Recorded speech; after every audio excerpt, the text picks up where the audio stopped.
Assalamualaikum warahmatullahi wabarakatuh. Alhamdulillah, wassalatu wassalamu ala rasulillah. Salam sejahtera untuk kita semua. Mudah-mudahan kita masih dalam keadaan sehat walafiat. Anak-anakku sekalian, selamat menyaksikan materi berikut ini. Selamat pagi anak-anak. Apa kabar kalian hari ini? Mudah-mudahan kalian dalam keadaan sehat ya. Di video kali ini kita akan membahas materi tentang kajian Quran Surat Al-Hujurat ayat 10 dan hadis tentang indahnya persaudaraan atau ukhuwah. Namun sebelum kita lanjut ke materi, mari kita lihat kompetensi dasar dan tujuan pembelajaran berikut ini.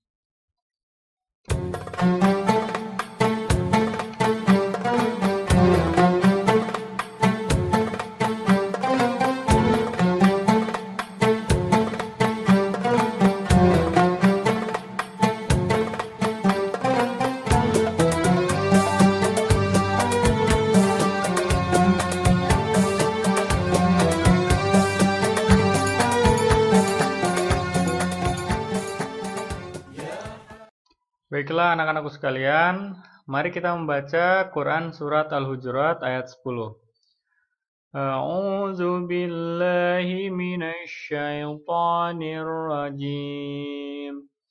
Bismillahirrahmanirrahim. Innamal mu'minuna ikhwatun fa aslihu baina akhwaykum. Wattaqullaha la'allakum turhamun. Shadaqallahul azim. Asbabun nuzul Quran Surat Al-Hujurat ayat 10, yaitu ayat ini terkait dengan ayat sebelumnya, yaitu ayat 9. Jadi tidak ada asbabun nuzul khusus dari ayat 10 ini. Jika dikaitkan dengan ayat 9, ada beberapa versi atau riwayat yang dapat dijelaskan. Satu riwayat berkaitan dengan pertengkaran yang menyebabkan perkelahian antara suku Aus dan Khazraj. Riwayat lain akibat percekcokan suami istri yang melibatkan kaum atau suku masing-masing, kemudian didamaikan oleh Rasulullah SAW. Jadi ayat ini menjadi kelanjutan dari ayat 9 tentang perlunya berdamai dan pentingnya menjaga persaudaraan antar sesama muslim. Arti dari Quran Surat Al-Hujurat ayat 10 tersebut, sesungguhnya orang-orang mukmin itu bersaudara. Karena itu, damaikanlah antara kedua saudaramu yang berselisih, dan bertakwalah kepada Allah agar kamu mendapat rahmat. Quran Surat Al-Hujurat ayat 10.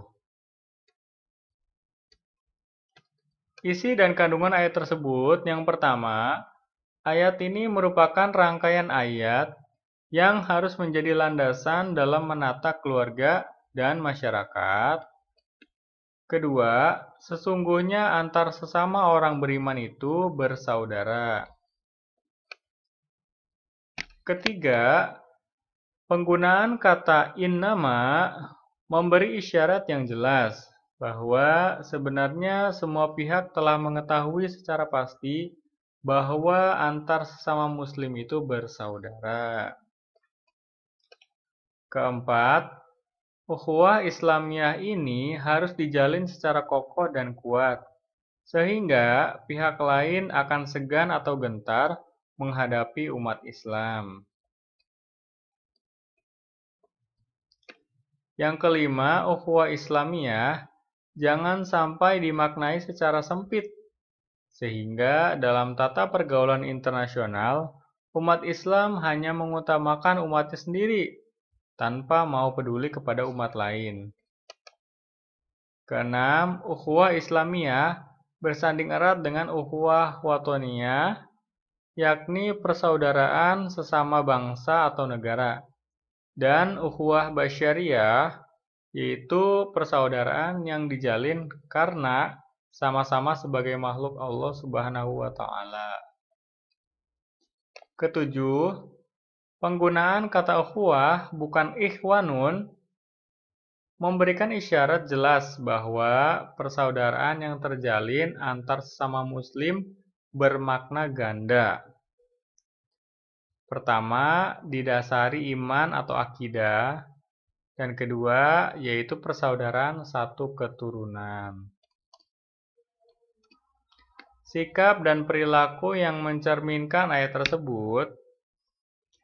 Pertama, bersama-sama menjaga tali persaudaraan. Kedua, memahami Islam secara utuh. Ketiga, menjauhi sikap fanatisme sempit. Keempat, perlunya kesadaran setiap umat bahwa sikap dan perilaku buruk yang dilakukan sebagian umat, oknum, menjadi citra atau iklan buruk terhadap martabat dan kemuliaan Islam. Kelima, saat yang tepat di masa sekarang ini, umat Islam harus menunjukkan bahwa Islam itu indah, damai, dan kompatibel dalam tata pergaulan bermasyarakat, berbangsa, serta tata hubungan internasional. Yang keenam, cepat tanggap dalam mengatasi perselisihan yang masih kecil, agar tidak meluas dalam skala yang masif. Ketujuh, terus menumbuhkan persaudaraan internal umat Islam yang sejati antara umat Islam dengan komunitas agama lain dan antar sesama makhluk ciptaan Allah Subhanahu wa taala. Oke, baik anak-anak, kita berlanjut ke poin berikutnya, yaitu hadis tentang persaudaraan atau ukhuwah. An Abi Hurairah radhiyallahu anhu qala Anin Nabiyyi sallallahu alaihi wasallam qala Innar rahima sujnatun minar rahman. Faqala Allah man wasolaki wasolatuhu wa man qata'aki qata'atuhu. Rawahul Bukhari. Arti hadis tersebut diriwayatkan dari Abu Hurairah radhiyallahu anhu, Nabi Shallallahu alaihi wasallam bersabda, kata rahim berasal dari kata Ar-Rahman, salah satu Asmaul Husna. Allah berfirman, Aku akan memelihara hubungan baik dengan orang-orang yang memelihara hubungan baik denganmu, dan akan memutuskan hubungan dengan orang yang memutuskan hubungan denganmu. Hadis riwayat Bukhari. Makna dan kandungan isi hadis yang barusan. Pertama, adanya korelasi positif bagi orang yang selalu memelihara hubungan silaturahmi maupun persaudaraan dengan rahmat dan pertolongan Allah Subhanahu wa taala. Kedua, larangan untuk tidak memutuskan hubungan silaturahmi yang berakibat bukan hanya kehidupan menjadi susah, baik secara fisik maupun jasmani, namun juga hilangnya keberkahan hidup, baik rohani maupun imateri. Yang selanjutnya, ukhuwah Islamiyah. Ada beberapa ukhuwah Islamiyah yang mesti kita pahami dan kita ketahui. Yang pertama, ukhuwah fil ubudiyah, yaitu persaudaraan karena sama-sama memiliki perasaan sebagai hamba Allah Subhanahu wa taala. Kedua, ukhuwah fil insaniyah, yaitu persaudaraan karena semua manusia berasal dari ibu dan bapak yang sama, yaitu Nabi Adam alaihissalam dan Siti Hawa. Yang ketiga, ukhuwah fil watoniyah wan nasab, yaitu persaudaraan seketurunan dan satu bangsa atau negara. Keempat, ukhuwah fid dini wal Islam, yaitu persaudaraan antar sesama muslim. Baiklah anak-anakku sekalian, untuk quotes hari ini, jadilah pribadi bermanfaat bagi orang lain, bukan pribadi yang memanfaatkan orang lain.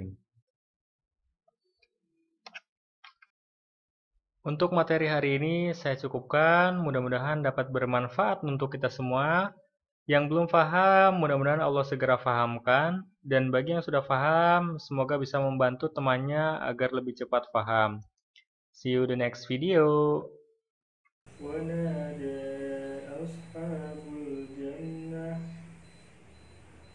Alhamdulillah, materi hari ini telah selesai. Mudah-mudahan dapat bermanfaat untuk kita semua. Silakan, barangkali ada yang mau bertanya, tulis di kolom komentar di bawah ini. Wassalamualaikum warahmatullahi wabarakatuh.